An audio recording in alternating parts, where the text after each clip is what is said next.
जैसा कि हमने पिछले एपिसोड में देखा कि शानवू और शैनलिन एकेडमी के दरमियान कंपटीशन स्टार्ट हो चुका, जहां पर पहली फाइट हुई थी काई की और काई इस फाइट को जीत चुका था। इधर शाओजन को भी प्रिंसिपल मिल जाते हैं, लेकिन तभी वहां पर डीन जाओ भी पहुंच गए, जिन्हें तो देखते साथ ही शाओजन ने उनके साथ फाइट करना स्टार्ट कर दिया था। इन सब चीजों के दरमियान ही प्रिंसिपल को होश आ चुका था, इसीलिए उन्होंने इन दोनों को ही बीच में रोक दिया, जिसके बाद तो प्रिंसिपल ने शाओजन को सब चीजें बताना शुरू कर दी। तो नेक्स्ट एपिसोड की शुरुआत बिल्कुल इसी सीन से हुई, जहाँ पर प्रिंसिपल शाओजन को बता रहे थे आज से तकरीबन 1 साल पहले शैनलिन एकेडमी के पास वाले गांव में अजीबोगरीब घटनाएं घटना शुरू हो गई। अचानक से वहां से लोग गायब होने लगे और जैसे ही गांव वालों को उनकी लाशें मिली तो उन्हें देखने पर ऐसा लग रहा था कि जैसे उनकी बॉडी से सारा का सारा खून निकाल लिया गया हो। ये सब देखते हुए मैंने फैसला कर लिया था कि मैं इस बात का पता लगा कर रहूंगा कि आखिर इन सब चीजों के पीछे है कौन। और इसी तरह से इन्वेस्टिगेशन करते हुए मैं एक केव के बाहर पहुंच गया, जिसके अंदर जाने पर मुझे नजर आया कि वहाँ पर बहुत सारे लोगों की बॉडीज पड़ी हुई थी, जिससे मैं एक बात तो समझ चुका था कि ये काम किसी और का नहीं बल्कि पाथ ऑफ डिस्ट्रक्शन के लोगों का है। थोड़ा ही आगे जाने पर प्रिंसिपल को वो बंदा नजर आ गया जो कि लोगों को मारकर उनका खून पी रहा था। ये पाथ ऑफ डिस्ट्रक्शन की गिवर टेक्निक थी, जिसकी मदद से ये लोग आम लोगों के ब्लड एसेंस का इस्तेमाल करते हुए खुद की पावर्स को इंक्रीज किया करते थे। प्रिंसिपल को तो उसकी ऐसी हरकत देखकर काफी गुस्सा आ गया था, जबकि अब तक तो उस बंदे की नजर भी प्रिंसिपल पर पड़ चुकी। इसीलिए तो वो प्रिंसिपल से कहता है अब जबकि तुम यहाँ पर आ ही चुके हो तो मैं तुम्हें यहाँ से जिंदा वापस नहीं जाने देने वाला। जो कहते साथ ही उसने अपनी पावर्स का इस्तेमाल करते हुए जमीन से बहुत सारे स्पाइक्स को निकालते हुए प्रिंसिपल पर अटैक्स करने शुरू कर दिए। प्रिंसिपल भी उसके सारे हमलों को डॉज करते हुए फौरन से अपने मैजिकल ब्रश को बाहर निकाल लेता है, जिसकी मदद से तो प्रिंसिपल वयुन के सारे हमले को बड़ी ही आसानी के साथ डॉज कर रहा था। जिसके बाद तो प्रिंसिपल ने भी वयुन पर अटैक कर दिया, जिस अटैक को ब्लॉक करने के लिए वयुन ने बहुत सारे स्पिरिचुअल हैंड्स को क्रिएट कर लिया था, मगर उसकी ये टेक्निक प्रिंसिपल के सामने ज्यादा देर के लिए टिक ना पाई और उसे दुम दबाकर वहाँ से भागना पड़ा। मगर आज तो प्रिंसिपल उसे कहीं भी नहीं भागने देने वाले, इसी वजह से उन्होंने अपनी गोल्डन चेन्स का इस्तेमाल करते हुए वयुन को पकड़ना चाहा, मगर वयुन भी बड़ी ही चालाकी के साथ उन सारी की सारी गोल्डन चेन्स को डॉज किए जा रहा था। मगर उसकी चालाकियां ज्यादा देर के लिए काम न आई, क्योंकि प्रिंसिपल ने अपनी फॉर्मेशन का इस्तेमाल करते हुए उसे जकड़ लिया था, जिसकी वजह से तो वयुन की हालत काफी खराब हो चुकी थी। इसके बाद तो प्रिंसिपल ने अपनी स्पिरिचुअल सोर्स को वयुन पर पॉइंट कर दिया ताकि वो अपनी जगह से हिल ना पाए। जिसके साथ ही प्रिंसिपल ने अपने पास से एक मैजिकल बॉटल को बाहर निकाल लिया था, जिसके अंदर उन्होंने वयुन की इविल एनर्जी को रख लिया था। प्रिंसिपल को ऐसा लगता है कि जैसे वयुन मर चुका, मगर ये बात प्रिंसिपल को थोड़ी मालूम थी कि ठीक लोग इतनी जल्दी नहीं मरा करते। वयुन के आसपास थोड़ा सा ब्लड गिरा हुआ था, जिसे अब्सॉर्ब करने के फौरन बाद ही अब वयुन के पास इतनी ताकत आ चुकी थी कि वो उड़कर प्रिंसिपल पर हमला कर चुके। प्रिंसिपल जो कि उसकी इस हरकत से बिल्कुल अनजान थे, वो वक्त रहते ही वयुन के सोलर अटैक को डॉज नहीं कर पाए और वयुन सीधा जाकर प्रिंसिपल से टकरा गया, जिसकी वजह से तो प्रिंसिपल की सोल इंजर्ड हो जाती है और वो वहीं पर इंजर्ड होकर बेहोश हो गए। मगर वक्त रहते ही डीन जाओ ने प्रिंसिपल को ढूंढ लिया था, इसी वजह से तो प्रिंसिपल की जान बच पाई। उनकी ये सारी बातें सुनने के बाद शाओजन उनसे सवाल करते हुए कहता है कि आखिर इन्होंने आपका ट्रीटमेंट क्यों नहीं किया, ऐसा करने की बजाय इन्होंने आपको यहाँ पर बंद करके रख दिया। प्रिंसिपल अब शाओजन को जवाब देते हुए कहते हैं कि मुझ पर आम दवाइयाँ असर नहीं करती और अभी के लिए मेरी कंडीशन इतनी अच्छी नहीं है कि मैं जाकर अपनी ड्यूटीज को परफॉर्म कर सकूं। और वैसे भी ये बात जितने कम लोगों को मालूम होगी उतना ही शैनलिन एकेडमी के लिए बेहतर होगा। और पाथ ऑफ डिस्ट्रक्शन के लोगों को तो तुम जानते हो, पहले से ही वो किसी इसी तरह के मौके की तलाश में है। इसी वजह से तो चैनन तुम्हें मुझसे वादा करना होगा कि तुम इस बारे में किसी को भी कुछ नहीं बताओगे। शाओजन अभी भी डीन जाओ को लेकर इतना क्लियर नहीं हुआ था, इसीलिए वो उनसे कहने लगा कि आपने वो जो उस ब्लड ट्रिक का इस्तेमाल किया था आखिर उसका क्या मकसद था, क्या आप मुझे उसके बारे में एक्सप्लेनेशन दे सकते हैं। इस पर डीन जाओ उसे जवाब देते हुए कहता है ये शैनलिन एकेडमी की एक सेल्फ प्रोटेक्शन टेक्निक है, जिसमें हम कोर्ट्स के ब्लड और बोन्स का इस्तेमाल करते हुए किसी भी बुरी से बुरी बीमारी को दूर कर सकते हैं। ये टेक्निक न सिर्फ बीमारियों को दूर करती है बल्कि इसकी मदद से हम अपनी कल्टीवेशन को भी इम्प्रूव कर सकते हैं और इनके अंदर ऐसी पावर्स हैं जिसकी वजह से इविल स्पिरिट्स दूर रहती हैं और हम इसी टेक्निक का इस्तेमाल करते हुए गॉड्स को क्रिएट करते हैं। गॉड्स को क्रिएट करने का नाम सुनकर तो शाओजन हैरान ही हो चुका था। वो हैरत से बोलते हुए कहता है कि क्या गॉड्स को क्रिएट करना। डीन जाओ उसे मजीद बताते हुए कहते हैं कि हाँ गॉड्स को क्रिएट करना, और हमारी एकेडमी में सिर्फ लैंगफेंग और काई ही इस काम के लिए सुटेबल थे। इसी वजह से तो हम लोगों ने इन दोनों पर डिवाइन बोन ट्रांसफॉर्मेशन टेक्निक को परफॉर्म करना शुरू कर दिया, लेकिन काई 4th लेवल के आगे ब्रेक थ्रू नहीं कर पा रहा था। लेकिन इस टेक्निक को परफॉर्म करने के थोड़े अरसे बाद ही वो 4th लेवल के फर्स्ट स्टेज पर पहुंच चुका। ये दोनों ही मेरे लिए तब तक बेस्ट रिजल्ट थे जब तक कि मैं तुमसे नहीं मिला था, क्योंकि मैंने चुपके से तुम्हारे ब्लड को कलेक्ट कर लिया था। उसके बाद मुझे ये बात मालूम हुई कि तुम्हारी बॉडी में डिवाइन ब्लड रो करता है, और उस दिन जब काई इंजर्ड हुआ था तो उस पर मैंने तुम तुम्हारे ही ब्लड को इस्तेमाल किया था, जिसके रिजल्ट्स तो बहुत ही ज्यादा अमेजिंग थे, यानी कि तुम वही पर्सन हो जिसे मैं कब से तलाश कर रहा था। ये सारी बातें सुनकर तो शाओजिन भी अनजान बनने का नाटक करते हुए कहने लगा, अच्छा मेरी बॉडी में डिवाइन ब्लड फ्लो करता है। पर डीन ज़ाओ भी कोई कच्चे खिलाड़ी थोड़ी थे जिन्हें मालूम न होता कि शाओजिन नाटक कर रहा है, इसीलिए वो उनसे कहने लगा, मुझे जल्दी से बताओ कि तुम कौन हो। जिस पर शाओजिन उन्हें जवाब देते हुए कहता है, वैसे आप मेरी बात का यकीन तो नहीं करेंगे, लेकिन असल में मैं भी यही जानने के लिए यहाँ पर आया हूँ कि आखिर में मैं हूँ कौन। इस पर डीन शाओजिन से कहता है कि तुम तियाई युआन जिन से बिलोंग करते हो। इसी वजह से तो शाओजिन अपना सर खुजाते हुए सोचने लगा, आखिर ये बात इससे कैसे पता चल गई। पर खैर अब वो डीन से कहता है कि आपसे तो कुछ भी नहीं छुप सकता। अब डीन ज़ाओ उसे कह रहे थे कि तुमने मुझ पर डाउट करके गलती कर दी, क्योंकि इसकी वजह से पाथ ऑफ डिस्ट्रक्शन के लोगों का रास्ता और आसान हो गया। शाओजिन बेचारा जो कि अब काफी ज्यादा एम्बेरस हो चुका था, वो डीन ज़ाओ से कहने लगा, वो बस मैं तो पाथ ऑफ डिस्ट्रक्शन के लोगों को खत्म करना चाहता था, ये सब तो एक मिसअंडरस्टैंडिंग की वजह से हुआ। प्लीज आप मुझे बताएं कि आखिर मैं शैनलिन एकेडमी के लिए क्या कर सकता हूँ। इस पर डीन ज़ाओ उसे जवाब देते हुए कहते हैं कि अगर तुम वाकई में शैनलिन एकेडमी के लिए कुछ करना चाहते हो तो जल्दी से कंपटीशन के लिए रवाना हो जाओ, क्योंकि अभी भी वहाँ पर पाथ ऑफ डिस्ट्रक्शन के लोग मौजूद हैं। जिसके बाद तो ये दोनों ही बैटल एरिना के लिए रवाना हो चुके। नेक्स्ट सीन में एरिना का दिखाया गया, जहाँ पर तो लैंगफेंग की एक बंदे के साथ फाइट होने वाली थी। वो बंदा लैंगफेंग से कह रहा था कि मैंने तुम्हारे बारे में काफी सुना है कि तुम शैनलिन एकेडमी के सबसे स्ट्रॉन्गेस्ट स्टूडेंट हो, जो कि आज तक कभी किसी से नहीं हारा, लेकिन आज तुम मेरी ब्लडी नाइफ से मिलोगे। ये ब्लडी नाइफ दिखने में तो 3 फुट लंबी और 3 इंच चौड़ी है। इसका ब्लेड रेयर ब्लैक आयरन से बना हुआ है। तुम्हें पता है कि लोग इसे ब्लडी नाइफ क्यों कहते हैं? क्योंकि ये सिर्फ एक ही झटके में अगले वाले बंदे का काम तमाम कर देता है। जो सब कहते हुए वो अपनी बंदरों वाली हरकतें कर रहा था, मगर हमारे लैंगफेंग को तो अपनी एबिलिटीज पर पूरा यकीन था, इसीलिए उसे इस बात से जरा बराबर भी फर्क नहीं पड़ा। और इससे पहले कि वो बंदा लैंगफेंग पर अटैक कर पाता, लैंगफेंग बिजली की तेजी के साथ दौड़ते हुए उस बंदे का खेल खत्म कर देता है। साथ ही साथ उसने उसकी नाइफ को भी तोड़ दिया था। और उसके ऐसा करते ही डीन ने लैंगफेंग की जीत को अनाउंस कर दिया। प्रिंसेस यू भी लैंगफेंग की इस जीत पर काफी खुश थी, मगर साथ ही साथ उसे शाओजिन की भी काफी फिक्र हो रही थी, इसीलिए वो शांति से कहने लगी, डीन ज़ाओ अभी तक अरीना में वापस नहीं आए, क्या उन्होंने शाओजिन को पकड़ लिया?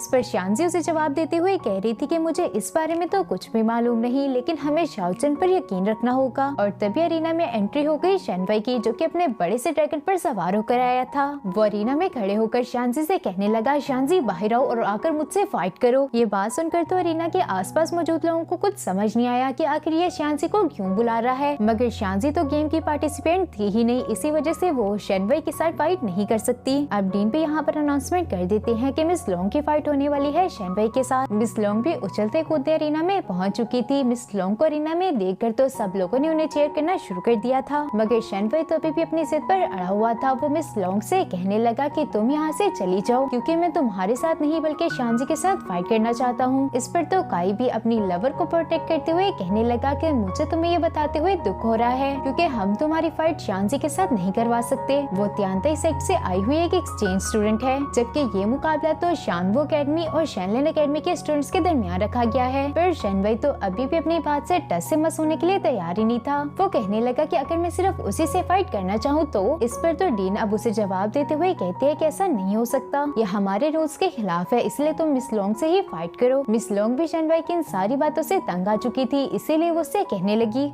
चलो बातें खत्म करके अब लड़ना शुरू करो, पहले तुम मुझे तो हरा लो, उसके बाद ही कुछ और सोचना। इस पर शैनवाई उसे एरोगेंटली कह रहा था कि पहले तुम मेरी एक बात सुन लो कि मैं लड़का हो या लड़की किसी पर भी रहम नहीं खाता। इस बात से तो मिस लोंग को भी गुस्सा आ चुका, इसी वजह से उसने फौरन से अपने आर्टिफैक्ट का इस्तेमाल करते हुए शैनवाई पर अटैक कर दिया। जिस अटैक को पैरी करने के लिए शैनवाई ने पहले से ही अपने चारों तरफ एक शील्ड को क्रिएट कर लिया था, इसीलिए तो उसे मिस लोंग के इस अटैक से कोई भी फर्क नहीं पड़ा। मगर मिस लोंग यहाँ पर नहीं रुकी, बल्कि वो अपने स्पेयर को बाहर निकालते हुए दोबारा से शैनवाई पर अटैक करने के लिए आगे बढ़ चुकी। शैनवाई भी उसे ही अपनी तरफ आता देख अपनी सोर्ड को लेकर बिल्कुल रेडी हो जाता है, और जैसे ही मिस लोंग का स्पेयर जाकर शैनवाई की सोर्ड के साथ टकराया तो उसे बहुत ही मैसिव एनर्जी निकलने लगी।